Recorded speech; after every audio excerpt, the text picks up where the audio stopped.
ఎవరింట్లో ఏం జరుగుతుందో ఆ కుటుంబ వ్యవహారాలు రాజకీయాలకు ముడిపెట్టాల్సిన అవసరం లేదు. ఎవరి కుటుంబాలు ఏం మాట్లాడుకుంటున్నారో ఫోన్ ట్యాపింగ్ ద్వారా వినాల్సిన హక్కు అధికారం ఎవరు ఇవ్వలేదు ఈ దేశంలో. భార్యాభర్తలు ఏం మాట్లాడుకుంటున్నారో, ఒక అమ్మాయి అబ్బాయితో ఏం మాట్లాడుతున్నాడో, ఒక వ్యాపారస్తుడు ఇంకో వ్యాపారస్తుడు ఏం మాట్లాడుతున్నాడో, దేశ భద్రతకు సంబంధించినంత వరకు లేక దేశ ఆర్థిక వ్యవస్థకు నష్టం కలిగించేంత వరకు, దేశ సమగ్రతకు నష్టం కలిగించేంత వరకు ఏ ఒక్కరి ఫోన్ కూడా ట్యాప్ చేసేటువంటి అధికారం లేదు. కానీ ఈరోజు ట్యాపింగ్ జరిగింది.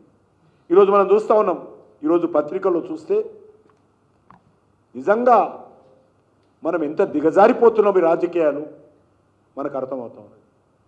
కాబట్టి నేను ఒక రాష్ట్ర అధ్యక్షుడిగా లేక ఒక సిటిజన్గా ఒక పౌరుడిగా నేను తెలంగాణ మేధావులకు విద్యావంతులకు కోరుతా ఉన్నాను. తెలంగాణ సమాజం చాలా గౌరవపూర్వకమైనటువంటి సమాజం. అటువంటి సమాజాన్ని కేసీఆర్ పూర్తిగా విమర్శిస్తేనే పేరు వస్తుందని ఆ రోజు ఆయన ఆ రకంగా విమర్శలు మొదలుపెట్టాడు.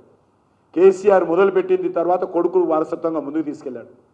దాన్ని నేనేం తక్కువ, రేవంత్ రెడ్డి కూడా అదే విధంగా వివరించాడు. నేను చూశాను. నేను నెక్కర్లు ఇప్పేస్తా, చెడ్డీలు ఇప్పేస్తా, కండ్లు పీకేసి గోళీలాడతా, లాగులలో తొండలు వదులుతా. ముఖ్యమంత్రి చేసి లాగులలో తొండలు వదలడానిక? రేవంత్ రెడ్డిని ముఖ్యమంత్రి చేసింది కండ్లు పీకి గోళీలాడడానిక?